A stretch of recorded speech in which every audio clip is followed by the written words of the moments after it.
Dear students and viewers, कैसे हैं आप सब? ठीक हैं? जैसा कि हम हर फार्मूलाज को डायमेंशनली जो है एनालाइज करते हैं, अब हम स्टोक्स लॉ को भी डायमेंशनली एनालाइज करेंगे। क्या ये फार्मूला जो है वो डायमेंशनली करेक्ट है या नहीं? इसको जो है हम चेक करते हैं। सबसे पहले हमारे पास हेडिंग है dimensional analysis of Stokes law.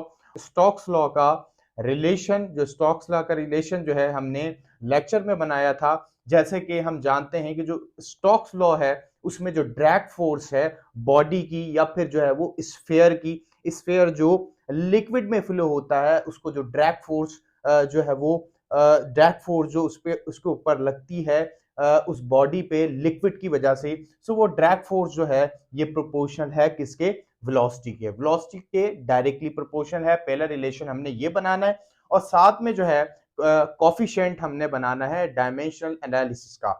ए जो है ये कॉफिशिएंट है डायमेंशनल एनालिसिस का। और आगे हम सेकंड रिलेशन देखते हैं कि फोर्स जो है ये हमारे पास प्रोपोर्शनल होती है रेडियस ऑफ स्फीयर के। इसके साथ भी हम डायमेंशनल एनालिसिस जो है वो उसका कॉफिशिएंट देंगे जो कि बी है। इसी तरह से फिर हम जो थर्ड रिलेशन है हमारा स्टोक्स लॉ में कि जो ड्रैग फोर्स है ये प्रोपोर्शनल है कॉफिशिएंट ऑफ विस्कोसिटी के। और यहां पर भी हम कॉफिशिएंट ऑफ डायमेंशन एनालिसिस देंगे जो कि सी है। अब हम क्या करते हैं, इन तीनों इक्वेशन को कंबाइन कर लेते हैं और एक कांस्टेंट के साथ लिखेंगे। यहां पर जो है हमारे पास फोर्स बराबर हो जाएगी constant v a r b और कॉफिशिएंट विस्कोसिटी पे पावर सी। अब हमने क्या करना है, इस कांस्टेंट की जगह हम के लिख देते हैं। के जैसा कि स्टोक्स लॉ का कांस्टेंट जो है वो के है और के जो है इसकी वैल्यू 6 पाई है जो स्टोक्स ने जो है वो कैलकुलेट की थी। 6 पाई जो स्टूडेंट्स है ये हमारे पास डायमेंशन लेस कांस्टेंट है, इसकी कोई डायमेंशन हमारे पास नहीं होती है, इसलिए हम इसको डायमेंशन एनालिसिस में यूज नहीं करते। बाकी तमाम वेरिएबल्स हम यूज करेंगे। आगे हम बढ़ते हैं। फोर्स की जो हमारे पास डायमेंशन होती है बराबर होती है mlt-2, वेलोसिटी की lt-1 और रेडियस की बराबर होती है l।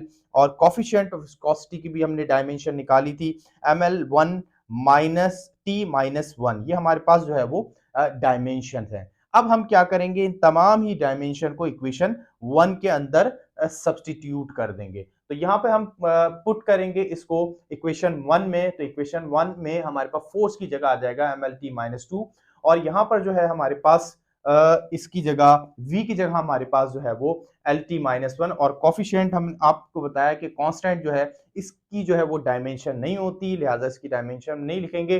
जो वेलोसिटी है यहाँ पर इसकी जगह हम डायमेंशन लिख देंगे lt-1। a जो है वो पावर थी इसकी, तो ऊपर जो है वो ब्रैकेट के बाहर हम पावर लिखेंगे। इसी तरह से हमारे पास रेडियस है, ये एल इसकी डायमेंशन है और बी इसके ऊपर पावर आ जाएगी।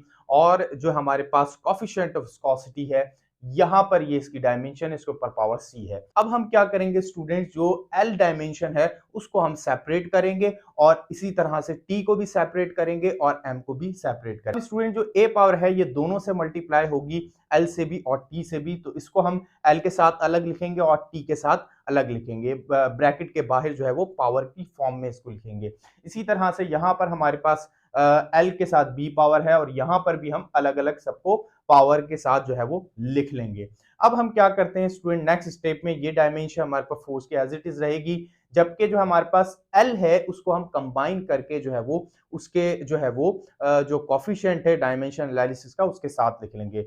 एल को जो हमने जो है वो एक ही मर्तबा लिखा है, बाकी जो इसकी पावर है यानी कि जो कॉफिशिएंट ऑफ डायमेंशन एनालिसिस है उसके साथ इसको लिख देंगे। तो यहाँ पर एल हमारे पास 3 मर्तबा है और इसके पावर, इसके ऊपर पावर हो गई a plus b minus C.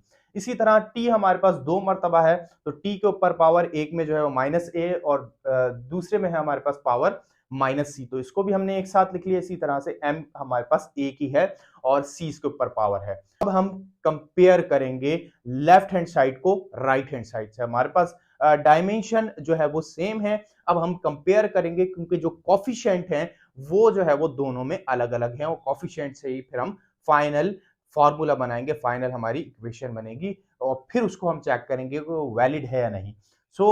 Left hand side में हमारे पास m है, इसके ऊपर पावर 1 है। राइट हैंड साइड पे हमारे पास m है, इसके ऊपर पावर c है, यानी कि कॉफिशिएंट हमारे पास c है।